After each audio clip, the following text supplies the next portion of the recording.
Hello friends, welcome back once again on awaken brains. दोस्तों, आप सबका एक बारी फिर से अवेकन ब्रेन्स यूट्यूब चैनल पर मैं वेलकम करता हूं, स्वागत करता हूं। आज के इस नए वीडियो में एक और इम्पॉर्टेंट टॉपिक के साथ। जी हाँ दोस्तों, आज हम बात करने जा रहे हैं the Jammu and Kashmir reorganisation amendment bill 2023 के बारे में, जो कि अब एक्ट बन चुका है, the Jammu and Kashmir reorganisation amendment act 2023। तो यहाँ पे हम इन डिटेल इसके बारे में बात करेंगे, क्या कुछ बदलाव किए गए हैं इस अमेंडमेंट के द्वारा the Jammu and Kashmir reorganisation act जो 2019 में पास हुआ था। तो आप बने रहिए इस वीडियो के साथ। बहुत ही शॉर्ट वीडियो है, इन्फॉर्मेटिव वीडियो है। चैनल पर अगर आप नए हैं, पहली बार आए हैं, तो इसी तरह के इन्फॉर्मेटिव वीडियोस को इन फ्यूचर भी देखने के लिए इस चैनल को सब्सक्राइब करके जाएं। बेल नोटिफिकेशन आइकन को प्रेस करना ना भूलें, ताकि हर लेटेस्ट अपडेट इन फ्यूचर आपको इसी तरह से मिलता रहे। अगर वीडियो और जानकारी अच्छी लगे, लाइक, शेयर और कमेंट करना ना भूलिएगा। तो चलो शुरू करते हैं।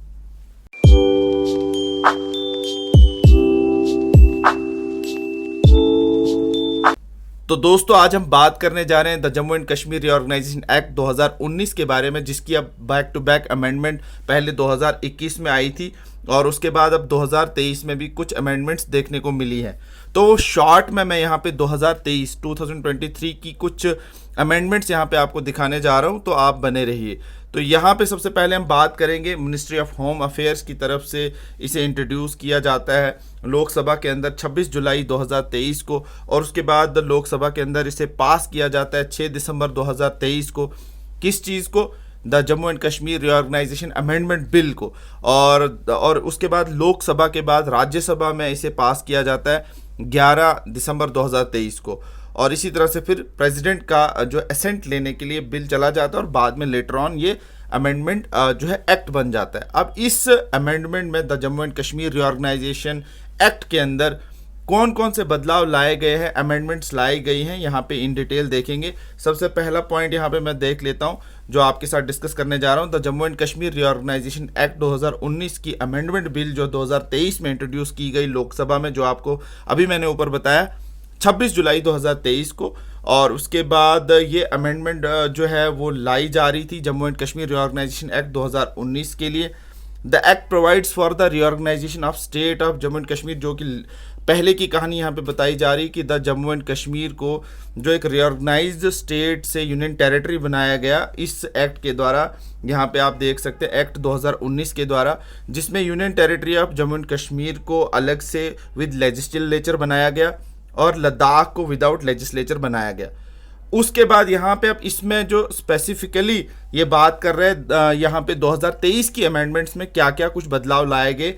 सबसे पहला है the number of seats in the legislative assembly में क्या हुआ कि the second schedule of representation of peoples act 1950 provides for the number of seats in the legislative assembly. ये तो यहाँ पे आपको पता चला कि यहाँ पीपल्स एक्ट में सेकंड शेड्यूल में रिप्रेजेंटेशन की बात की गई है, जहाँ पे सीट्स इन लेजिस्लेटिव असेंबली के नंबर्स के बारे में बात की गई है। The 2019 act amended the second schedule, सबसे पहली बात है 1950 वाले एक्ट को, to specify the total number of seats in the Jammu and Kashmir Legislative Assembly to be 83. It reserved 6 seats for scheduled caste, reserved for scheduled tribes. The bill increased the total number of seats to 90. अब यहाँ से 90 seats बन चुकी हैं total. इसमें increase किया गया है नंबर ऑफ सीट्स जो है शेड्यूल्ड ट्राइब के लिए, क्योंकि पहले में शेड्यूल्ड कास्ट की सीटों को बढ़ाया गया था, लेकिन शेड्यूल्ड ट्राइब की सीटों को नहीं रखा गया था रिजर्व, इसलिए यहाँ पे शेड्यूल्ड ट्राइब की सीटों को भी रिजर्व रखा गया। अब It also reserves 7 seats for the scheduled caste and 9 seats for scheduled tribe. तो यहाँ पे पता चल रहा है कि यहाँ पे सीट जो है वो इंक्रीज की गई है, और यहाँ पे सीट इंक्रीज की गई है। 7 सीटें जो हैं वो शेड्यूल्ड कास्ट के लिए इंक्रीज की गई हैं और 9 सीटें जो है शेड्यूल्ड ट्राइब के लिए इंक्रीज की गई हैं।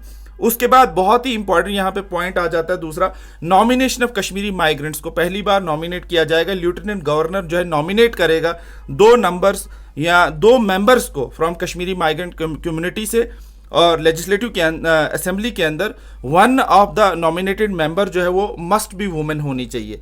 Migrants are defined as a person who migrated from Kashmir valley, so वो आप सब जानते हैं, other or any other part of the state of Jammu and Kashmir after 1 November 1989।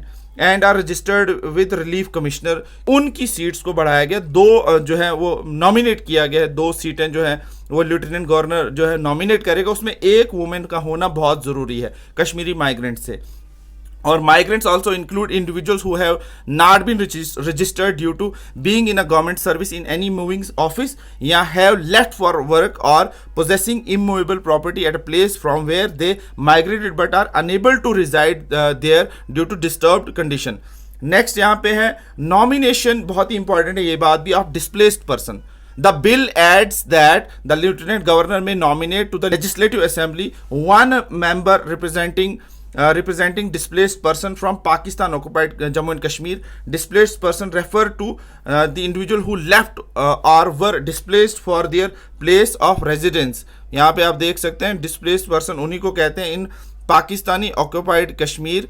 तो पाकिस्तानी ऑक्यूपाइड कश्मीर से जो डिस्प्लेस हुए and continue to reside outside such place, such displacement should have taken place in 1947 से 48, 1965, 1971 due to the civil disturbance or fear of such disturbance. These include successor in interest of such person. मतलब यहाँ कहने का ये है कि एक तो कश्मीरी माइग्रेंट से भी नॉमिनेट किया गया, सबसे पहले शेड्यूल कास्ट और शेड्यूल ट्राइब की सीटों को बढ़ाया गया।